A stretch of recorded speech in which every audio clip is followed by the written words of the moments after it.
बच्चों, 80 सब प्रति मिनट गति का डिक्टेशन। यह स्टार्ट।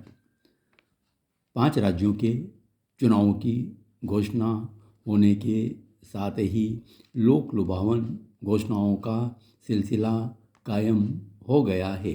तेलंगाना में सत्तारूढ़ भारत राष्ट्र समिति की ओर से जारी घोषणा पत्र में गरीबों को 2 कमरों का घर, 400 रुपये में रसोई गैस सिलेंडर देने और किसानों को दी जाने वाली सालाना 10,000 रुपये की राशि को 16,000 करने का वादा किया गया है।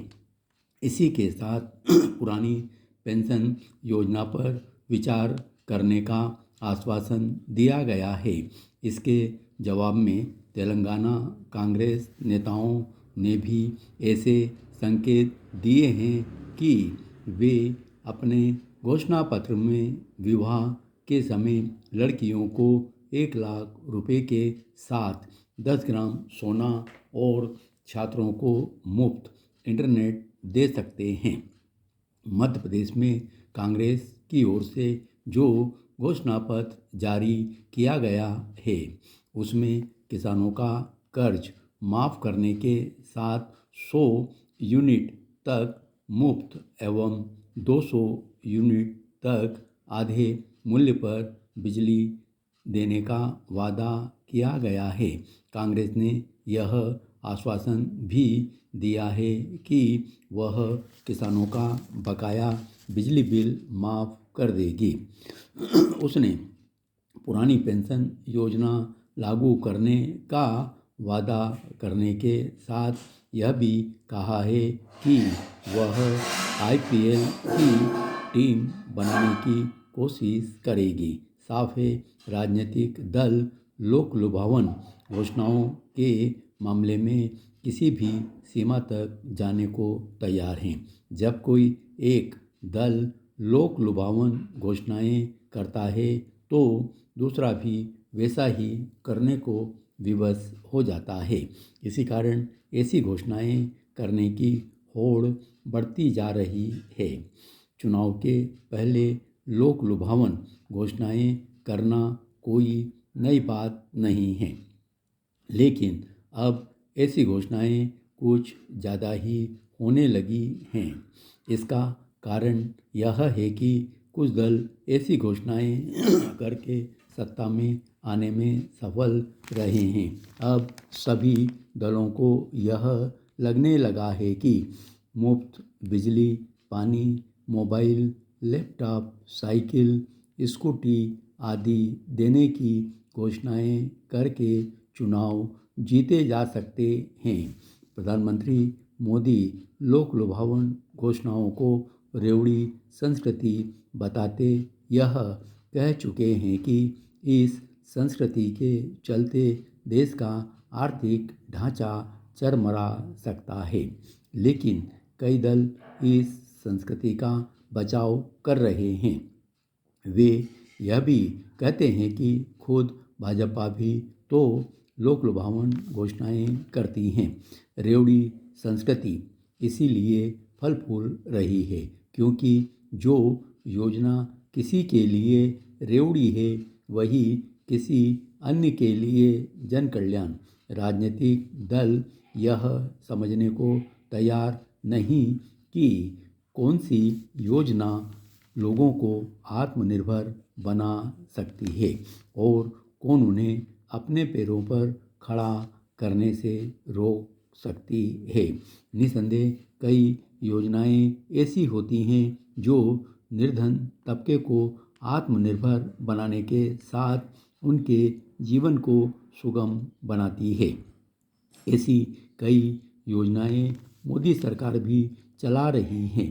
मोदी सरकार की रसोई गैस, बिजली, शौचालय, आवास प्रदान करने वाली सामाजिक विकास की अनेक योजनाओं की विशेषता यह है कि उनका क्रियान्वयन प्रभावी ढंग से किया गया है। कुछ राज्य सरकारों ने भी अपनी योजनाओं को प्रभावी ढंग से लागू कर लोगों का जीवन सुगम बनाया है। सामाजिक उत्थान की योजनाएं न केवल ऐसी होनी चाहिए जो लोगों को आर्थिक रूप से सक्षम बनाएं, बल्कि वे आर्थिक नियमों के अनुकूल भी होनी चाहिए। जब आर्थिक नियमों की अनदेखी कर लोक लुभावन घोषणाएं करने वाले दल सत्ता में आ जाते हैं तो वे उन्हें लागू कर पाने में सक्षम नहीं हो पाते। नतीजा यह होता है कि वे उन्हें आधे अधूरे ढंग से लागू करते हैं।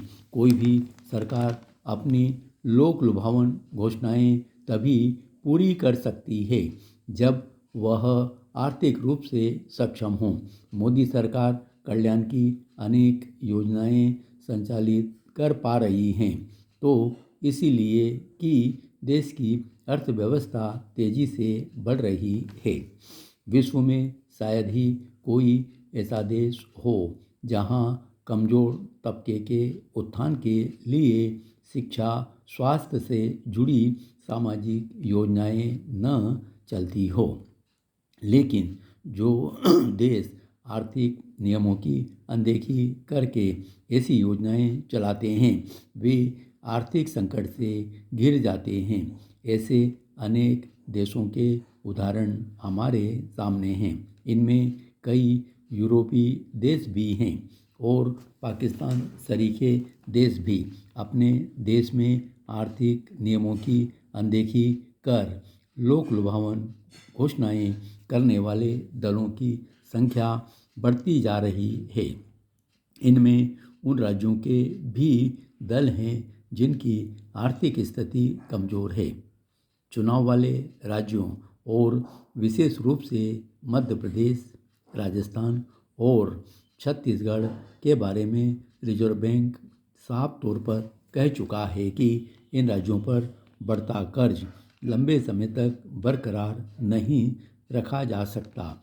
रिजर्व बैंक का यह भी कहना है कि कोरोना काल में लिए गए कर्ज के कारण इन राज्यों की भावी सरकारों को अगले 5 वर्षों के दौरान कर्ज के एक बड़े हिस्से की अदायगी करनी होगी।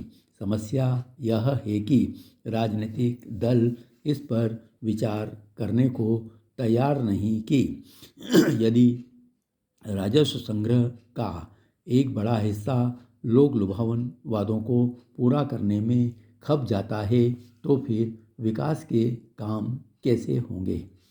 इस प्रश्न की कांग्रेस कुछ ज़्यादा ही अनदेखी कर रही है। इसका एक कारण उसका वामपंथी विचारधारा से ग्रस्त हो जाना है। वह किसानों की कर्ज माफ़ी पर इसके बाद भी जोर दे रही है कि ऐसी योजनाओं से किसानों का भला नहीं हुआ।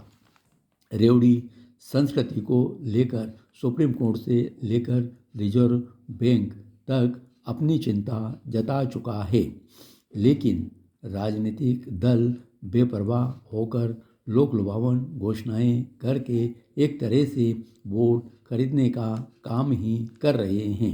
इसको तभी रोका जा सकता है जब सभी दलों में इसे लेकर कोई आम सहमति बने कि देश के किस हिस्से में सामाजिक उत्थान और कौन सी योजनाएं संचालित करने की ज़रूरत है।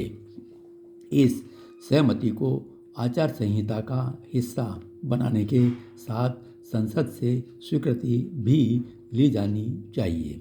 यह भी हो सकता है कि राजनीतिक दलों के लिए यह अनिवार्य किया जाए कि वे अपने लोक लुभावन घोषणा पत्र जारी करने के पहले रिजर्व बैंक और चुनाव आयोग की स्वीकृति हासिल करें, ताकि यह परखा जा सके कि संबंधित राज्य की आर्थिक स्थिति लोक लुभावन चुनावी वादों को वहन करने की स्थिति में है या नहीं।